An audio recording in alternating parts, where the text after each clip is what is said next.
So let's continue with our sports bulletin. The BRICS Games get underway at Wits University tomorrow. South Africa, Brazil, Russia and India and China will compete in football, women's under-17 and also in volleyball. The SA women's under-17 team will use these games as part of their preparations for the FIFA under-17 Women's World Cup that's coming up later on this year. We'll preview the games with Vuyo, Mhaga, Sports and Recreation South African Ministry spokesperson. Good evening and welcome to the program. Good evening, good evening. This promises to be a very good platform for the youngsters. Like we're saying now, the Under-17 World Cup is coming up. How is this likely going to boost our teams going into this? Well, it will obviously boost them. It actually comes, as you have actually said, just before the World Cup. Quite competitive teams, they'll be there. So preparations will go far. And what is important, also for the, football for women will obviously get the necessary profile that it actually gets because I mean they've been doing quite well. If you take from Banyana, they're under-17, so we really need South Africans really to go and support them at Wits. We know now that this time around we'll be hosting the 3rd annual BRICS Games. Just take us back to when it all started.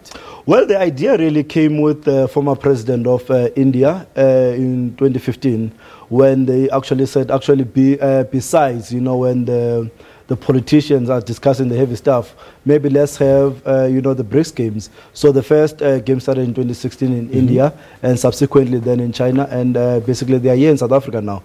And there will be discussions, obviously, among the ministers in sport to say how these games must shape up, or how often must they be held, and what are other sporting codes that must actually be there.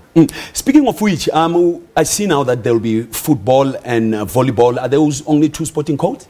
Currently, those are the 2 sporting codes that will be basically be played. Football for women and volleyball. You'll know if you've been following the minister during the budget vote. Volleyball is a special code that the department will be funding it. We want to obviously convert it to be a semi-professional league, like what has actually happened in the netball, to make sure that as many South Africans participate in sport. So if those who are interested in volleyball will then go there. So we'll also give it a necessary profile.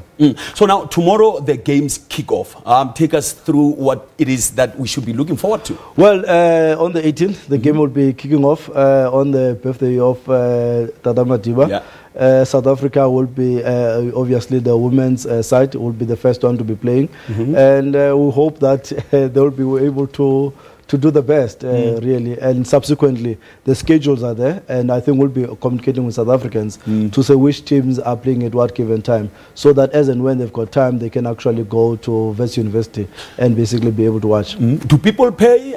Do people go for free? How does it work? No, you just arrive. You just arrive and support, South Africa. And actually, obviously, we're a sporting nation, so we want as many people to really go there and actually rally behind our teams. And now, talk to me about the games, because they are starting on Utata Nelson Mandela's birthday, of course, and this year being the big year where he was going to be turning 100 years. What are the plans that the department have for such an occasion? Well, we're planning many things across the country. Outside the games alone, one of the things that we've been focusing on is on rural sport, to make sure that we provide facilities in the rural sport. So on the 19th, the minister will be going to Limpopo in Groblersdal, in one area there, in Elias Motsoaledi, to provide, proper pitch, football pitch, as well as the tennis court, basketball court, as well as, the netball court, to make sure that as many young people, including those who are in rural areas, are able to participate. Because an overcry in South Africa has always been that you focus in an urban space, you don't focus in rural areas. So the minister is actually rolling that program almost every second week. She will be going across the country to make sure that we open sports facilities, in particular in rural municipalities. So now the focus will be more on developing youngsters in different sporting codes, I would assume.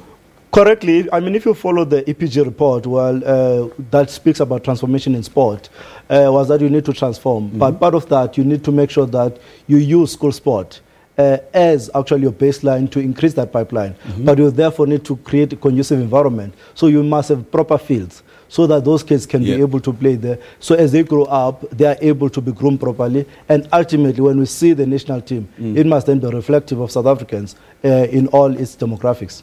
We spoke about the under-17s that will be taking part in these games. Are we likely going forward going to see the under-19s, under-21s also taking part? Well, there will be the discussion among the ministers of the 5 countries to say on what format must this BRICS game take, and how often must they be played. Is it sustainable to play them annually, or do you want to increase the schedule of that? Those discussions will be actually happening when all the ministers are basically here to make sure that the peoples-to-peoples relations actually carry on. So now the Olympics are coming soon, and are you guys going to be able to fit in the BRICS games before, or they will only have to wait and only take part afterwards? Well, that's an idea. It will be part of maybe the suggestion the minister will be taking. Maybe to use BRICS Games basically as a preparation for the Olympics, because obviously that becomes a prime for any athlete to participate in and ultimately win, in different sporting codes. So those are the discussions that the minister will obviously bring forth amongst her colleagues to say maybe let's use these BRICS Games as a preparatory setup for the Olympics. But those discussions, obviously, the ministers will be able to engage on that. As the hosting nation, of course, the previous games were held in China. Are there any lessons learned for us in order to stage a successful tournament? Well, I think the major part is that we need to go and support the teams. We need to grow, this tournament. It's more about people. People who must be able to relate. It minimizes tension. It provides social cohesion in the world we so need, So I think those are the things that we must always go and support the team. That's what the Chinese have actually done. So now everything will be happening at Wits. Yeah, everything will be happening at Wits because the major summit will be here in Johannesburg. So it will be difficult to have guys moving. For example, you would think a volleyball will be played in where there's sand. So ideally, Durban or Cape Town will be ideal. But realistically, if everything's going to be here, you might possibly bring the sand to Johannesburg. That's what Johannesburg always done. So, message to South Africans that might be thinking about maybe coming to these games? Well, South Africans must come and fun and see the team that we're basically taking to the World Cup, that we're taking the best that South Africa can provide. And also that, football for women is growing tremendously, and I think it really needs all of us to basically support it. Yeah. Vuyo, thanks a lot for coming through. Thank you very much. Thank you very much. Of course, that was Department of Sports and Recreation spokesperson Vuyo Mhaga talking to us about the BRICS Games that, of course, will be taking place right here in Johannesburg. So if you happen to be around, do make sure that you pop in and see the youngsters in action. Stay with us. The show continues after this break.